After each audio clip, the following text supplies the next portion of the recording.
Mr. Chair, I am pleased to be here today to discuss my fall reports, which were tabled in the House of Commons. I would like to begin by acknowledging that we are gathered on the traditional unceded territory of the Algonquin Anishinaabe people. My office delivered 5 performance audit reports and a special examination report to Parliament today. The performance audit reports touch on whether government organizations are delivering expected results for Canadians.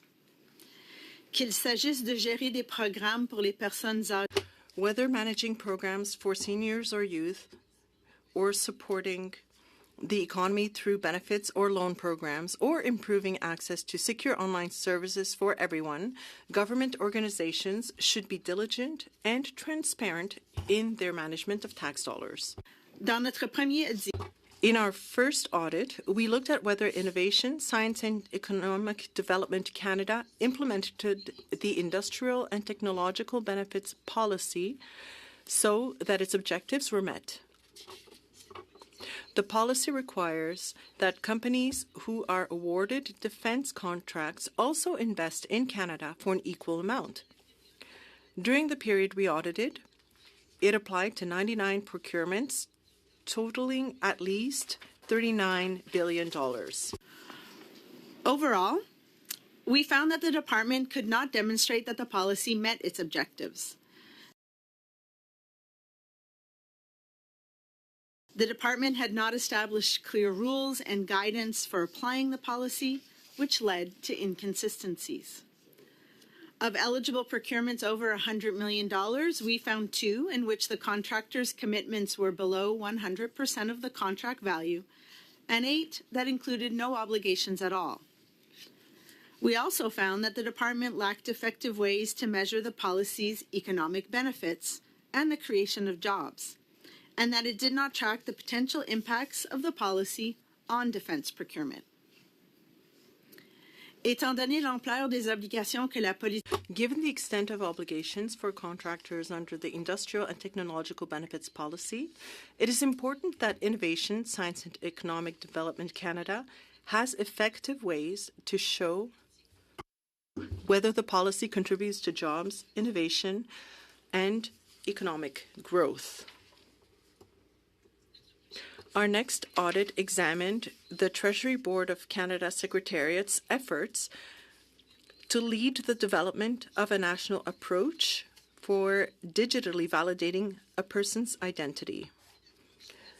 A national approach is important to ensure seamless and secure access to online services in the public and private sectors for Canadians across the country. That the Secretariat had delayed work on a national approach because of a lack of funding. However, it had worked with Employment and Social Development Canada and Shared Services Canada on a needed component of a national approach, a one-stop online sign-in system that validates a person's identity to access federal services. This would replace the almost 90 separate sign-in portals currently managed by individual federal departments.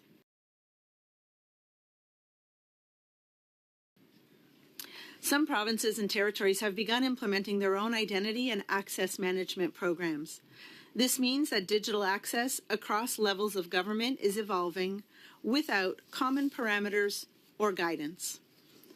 A national approach would ensure the interoperability of secure and reliable identity validation systems across public and private sectors. As we concluded our audit, it was unclear whether the development of a national approach would proceed and whether the transition to a new federal sign-in system could be funded without presenting an unmanageable financial burden on federal organizations. Nos 3 autres audits ont porté sur des programmes. Our other 3 audits examined programs and services that directly support people and businesses in Canada. The first of these, the Canada Summer Jobs Program, provides subsidies to eligible employers to create jobs for youth aged 15 to 30. We worked with Statistics Canada to analyze available data and found that youth benefit from this program. While many factors influence long-term employment results, Our analysis shows that after 9 years, participants in the Canada Summer Jobs Program earned on average almost $6,000 more per year than non-participants. We also found that since 2008, youth facing barriers have not been well represented in the program, which is concerning because the program is meant to prioritize work opportunities for this group. Employment and Social Development Canada did not collect or analyze data to know how many summer jobs the funding created or to report on long-term outcomes for participants in the program. Given the benefits that this program delivers, the department needs to use data to improve the success of all youth in the labor market, including priority groups. Our next audit examined programs to support seniors. In 2023, there were 7.5 million people over the age of 65 in Canada, a total that could almost double within 20 years. In 2018, Employment and Social Development Canada was tasked with supporting the Minister of Seniors to better understand and meet the needs of seniors. We found that the department did not have a complete picture of the issues faced by seniors or the programs in place across Canada to serve them.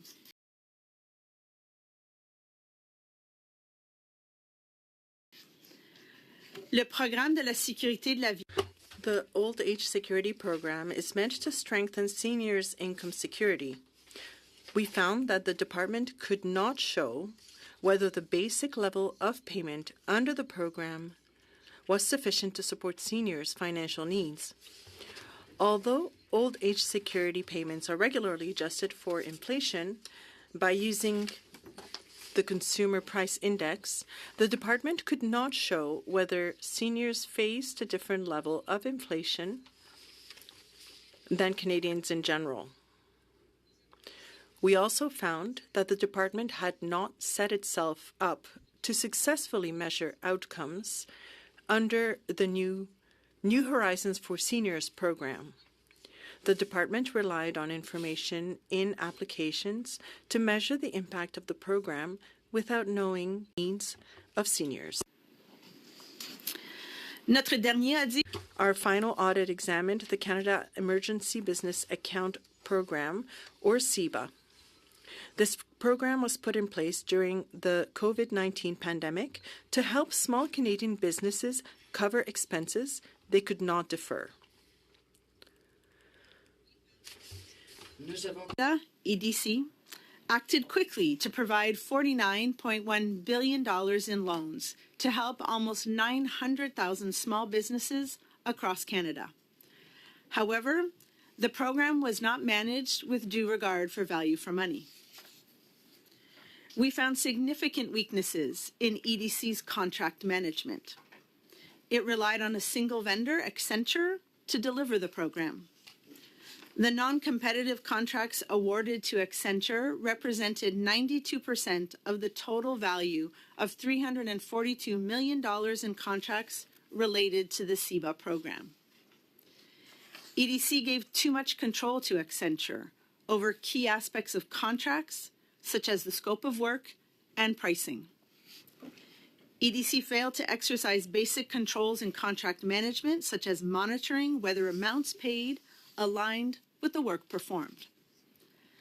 Since ongoing program delivery uses Accenture's proprietary IT systems, EDC will have to rely on these non-competitive contracts until at least 2028. Nous avons également constaté. We also found that neither the Department of Finance nor Global Affairs Canada provided effective oversight of value for money. There was an accountability void that resulted in basic program elements, including measuring outcomes, being delayed or not completed. Finance Canada did not challenge EDC's administrative spending or provide an overall spending limit. As of March 31st, 2024, that spending totaled $853 million. 91% of loans were issued to eligible businesses. We estimated that about $3.5 billion went to ineligible recipients. I am concerned that EDC only partially agreed with our recommendation that it should carry out additional work to identify all ineligible recipients and recover the amounts involved.